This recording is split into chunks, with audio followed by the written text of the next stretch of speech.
24 to 70mm lenses are actually boring, and I do prefer a different approach, and I call those lenses 3-in-1 lenses like the Sony 20 to 70 f4 and the Tamron 35 to 150 f2 to 2.8, and let's compare those two.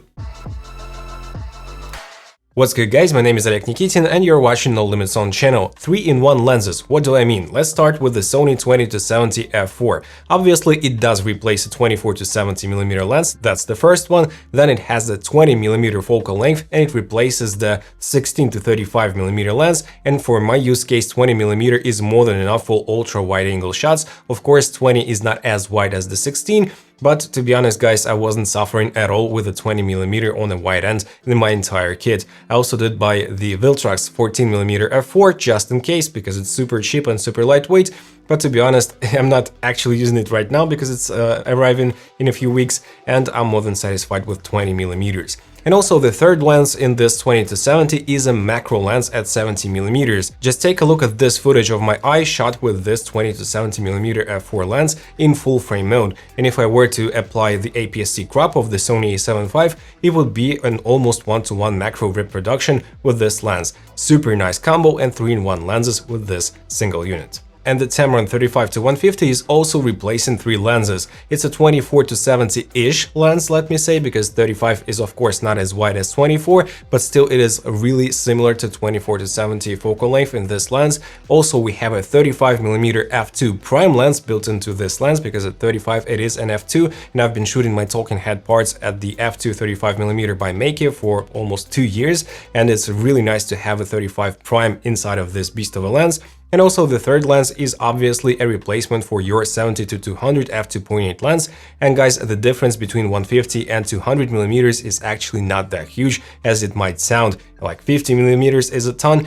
Not really. 150 is more than enough, and considering that we have an APS-C crop in a7 IV, a7 V, a7R5 for example, we can actually have pretty good results in video with this lens in terms of telephoto performance. And obviously guys, when you compare those two lenses, the first thing that comes to your mind is the size and weight difference. The 20 to 70 f4 weighs only 490 grams, which is super lightweight for this type of focal length lens, and it's actually more than 2 times lighter than the Tamron lens. Both lenses do extend significantly, but all in all I would say that the 20 to 70 feels like a 2 times smaller and 2 times lighter lens compared to the Tamron. And in terms of lens features, we have a ton of those in both lenses. We have 2 customizable buttons on the Sony, we have the aperture ring which can be clicked or declicked and locked as well, and on the Tamron we have 3 customizable buttons as well as the custom switch, so you can reassign in the special Tamron app what those buttons do, and we have an AF/MF switch as well. Pretty rich combination right here. But no matter which camera or lens I use, I always care about file protection, and the perfect way to backup and manage your files is of course a network attached storage like the Ugreen DXP 4800 Pro. Not only does it allow you to work in RAID 5 thanks to the 4-bay system, which allows one drive to fail and you won't lose any data, but also you can remotely access your files from any part of the world. No need for OneDrive or Google Drive anymore. Plus, this Ugreen NAS can be equipped with up to 144 terabytes of storage. It features 4 SATA drive bays for your HDDs or SSDs, plus 2 extra M.2 NVMe SSD slots. It rocks an Intel i3 processor inside, plus 8 GB of DDR5 RAM that can be expanded at up to 96 GB. Not 1 but 2 Ethernet ports, 2.5 gigabits per second and 10 gigabit per second, with the speeds at up to 1.25 gigabytes per second, plus a bunch of extra ports like USB-A and USB-C with fast speeds, so you can connect even more devices or accessories to the NAS and still have a remote access to it. The Ugreen app is really intuitive to use, running on their own brand new UGOS Pro system, and the setup literally takes a couple of minutes. Plus you get a whole bunch of extra apps such as Time Machine, Home Cinema, a virtual machine in Docker, AI-powered photo apps and more.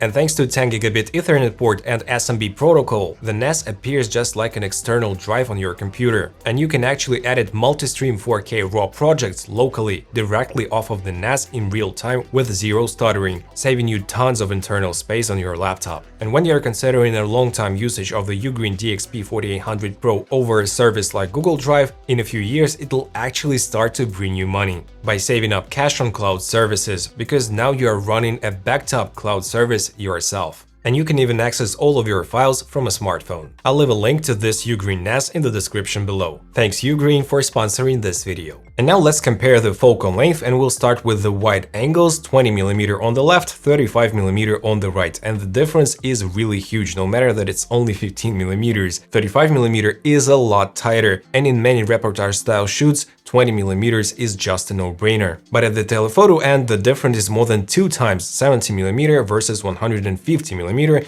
and it's pretty dramatic, as you can tell from the examples. You can also apply the APS-C crop mode on the Sony a7 IV and use clear image zoom to have more or less similar reach, but guys, as you can tell, the image quality is not as crisp and it's a bit more noisy. But you can also apply the same APS-C crop and 1.5x clear image zoom to 150mm lens, and you'll get a 337mm equivalent in your videos. So here it is at 35 and here it is at 150 plus APS-C mode and clear image zoom, 337mm full frame equivalent. Of course, the image is not as crisp as it would be on a full frame, let me say, but still it is more than usable, especially if you just use this type of footage for YouTube or something like this. Pretty cool results in my opinion, and when you do apply APS-C crop and clear image zoom in video, this lens for video becomes a 35 to almost 350mm, almost a 10x zoom lens. And now let's take a look at the bokeh performance between those two lenses, 35mm f4 on the left and 35mm f2 on the right. And obviously we have 2 stops difference between those two,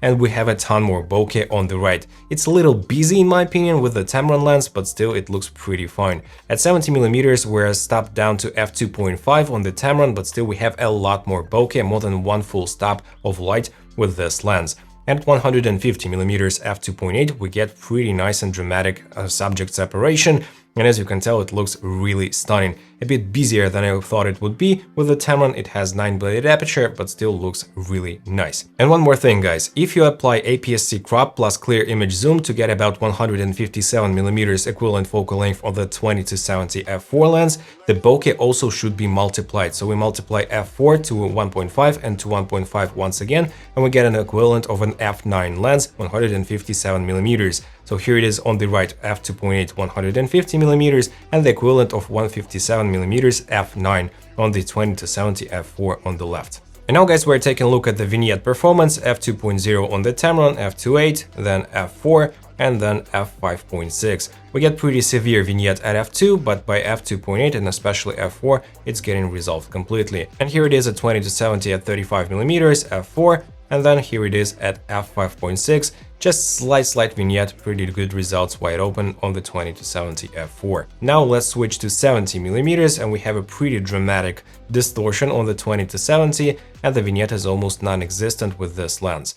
And then let's switch to Tamron. It also has a very strong distortion. At f2.5 we have severe vignetting, at f4 and 5.6 it's resolved completely. And now let's compare the sharpness. 20-70 will be on the left at 35mm and the Tamron is on the right. And straight away at f2 on the Tamron at 35mm we have really nice results. It's a 33 megapixel photo from the a7 IV magnified to 300% scale. Then we step down to f2.8 and it's getting even better, and by f4 they are more or less comparable. And here are both lenses at f5.6. Now let's look at the corner at 35mm. At f2 it's pretty dark and it's a little mushy on the Tamron. By f2.8 it's getting brighter and we get more resolution. By f4 it's almost comparable to the Sony lens, and then by f5.6 we have the maximum resolution on both. Here it is at 70mm in the center. Both lenses are showing great results. Even at f2.5 the Tamron is doing really nice. And here it is in the corner at f2.5 with the Tamron, and then if we stop down to f4 we get similar resolution between those two. I guess the Tamron is even a little bit sharper. And here are both lenses at f5.6. In general guys, I'm really impressed with the sharpness of both lenses all across the frame, but the distortion at 70mm is pretty severe, so turn on the corrections. A few words about the minimal focus and distance. Here we have it at 35mm, and still the 20-70 is having better magnification ratio right here. Here it is at f2.8 on the Tamron. Here it is at f4 on the Tamron. I would say it's pretty sharp, even wide open. Here it is at 5.6 on both lenses. And here we have it at maximum focal length, 70 versus 150, and we have it much closer on the 20-70mm f4G lens. As I said, it's almost a macro lens. And here it is at f4 on the Tamron and f5.6 on both lenses. And now we're taking a look at the steady shot performance, 35mm, steady shot standard, and I'm simply holding those two lenses as still as possible at 35mm, and here it is at 70mm. And as you can tell, you can get pretty nice results with both lenses, even at 150mm, steady shot standard with the Tamron, no real issues. But when you start walking, you can see much bigger jitters, much bigger jumps of the IBIS, let me say, with the Tamron lens. In this regard, the Sony lens is doing better, but still I would prefer to use steady shot active.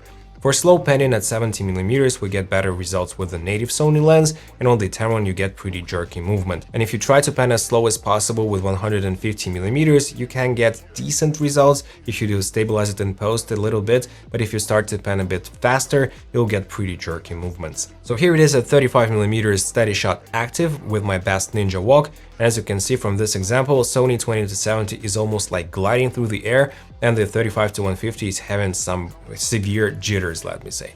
And then we have the 70mm, the same story here, Sony is doing better in this regard, and here it is at 150mm, trying to pan as slow as possible with the steady shot active with my Sony a7 IV, and if I do pan slower, it's okay. When I do pan faster, it's really jerky. I would say, guys, that the Tamron lens for video is more like a stills lens, let me say. So you just keep the lens steady as possible, shoot the shot, then reframe it, shoot the shot, and that's it.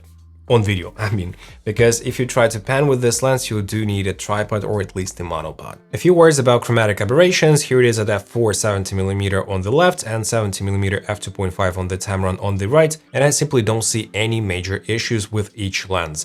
Really nice results in terms of chromatic aberrations. You won't find major issues with those in any of your shots. And here it is at 35mm only on the Tamron, 400% scale image on the right, and the chromatic aberration is really well controlled. Now let's take a look at the autofocus performance. 35mm, f4 on the left and f2 on the right. By the way, both lenses have really nice minimal focus breathing effect, both wide open and at the telephoto angles, which is really nice. And as you can tell, guys, at f2 at 35mm, the Tamron is slightly worse than the Sony lens.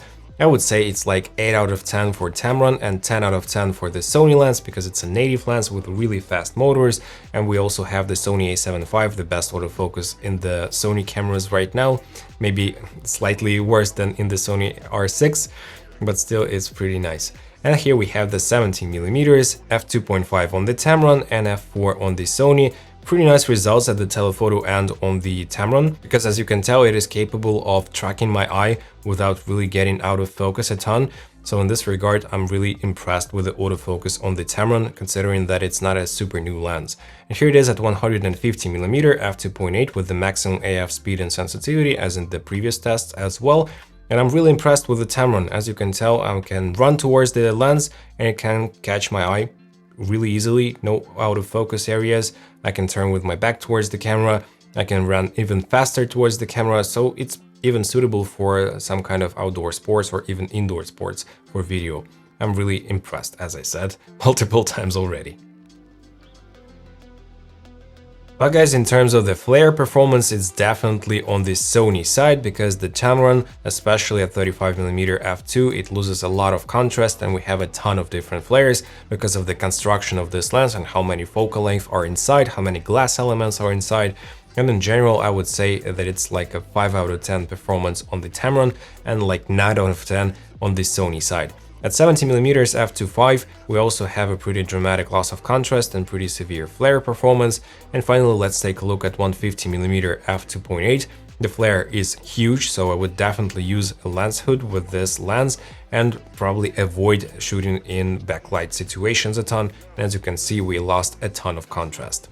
And one more clear advantage of the Tamron is, of course, the low light performance. Here it is at 35mm f2 ISO 16000 versus 20mm f4 ISO 51200. The difference is pretty visible and dramatic. Here it is at 70mm and 150mm, and we have a pretty dramatic difference in ISO as well, and the image is much cleaner on the Tamron, when I'm using the Tamron, let me say. And then we have the clear image zoom and APS-C crop mode to match the focal length between the two, and also the ISO is much higher with the Sony 20-70 f4, and it has a ton more noise. And also with the Tamron, we can apply the same settings, APS-C crop mode, 1.5x clear image zoom, and you'll still get pretty nice reach and decent results in low light. If you denoise it with Nit Video plugin, for example, you'll get pretty good results. I also did bring those two lenses to wedding workshops that are organized by my wife, Peony Wedding Workshops. The link is in the description. And guys, I do know the 20-70 f4 lens pretty well because I did use it at like 10 plus workshops. And also the Tamron was the first time usage for me, and I was really impressed with this lens, especially for static shots, and especially at 35mm f2 as a prime lens and at 150mm f2.8 as a telephoto lens. But all in all, I would say that it's easier to use the 20-70 because of the size, weight, stabilization, and also more versatile focal length for tight environments. For indoors, for example. But still, guys, I did decide to purchase the Tamron 35-150 with my own cash just to replace a 70-200 lens, which I don't own, and right now it'll be like a 70-200 lens in my kit with more versatile wide-angle achievements, let me say, wide-angle options. And finally, guys, about the pricing, the Sony lens is $1,100 and the Tamron is $1,700, and obviously the Tamron is much more expensive, but actually in my country the price is really close. They're like 100 bucks apart. But other than that, I would say that both lenses are great. It highly depends on the scenario you're using this lens for, and Tamron is great for photos as well as a photo lens for wedding coverage, for example. It's also great as a replacement of 3 different lenses, which I've mentioned before, and also the 20-70 is great for hiking, for travel, for the event coverage as well, if you find yourself often in tight spaces or if you want to use it on a gimbal, because obviously a 20-70 f4 on a gimbal is really versatile and it's easy to use, whereas the Tamron is super heavy and it extends a lot as well. So on the gimbal, I think it will be a really hard choice.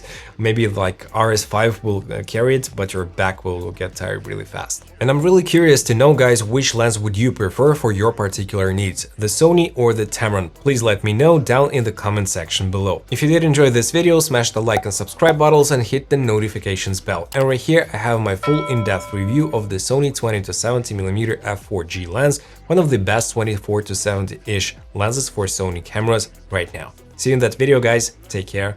Bye.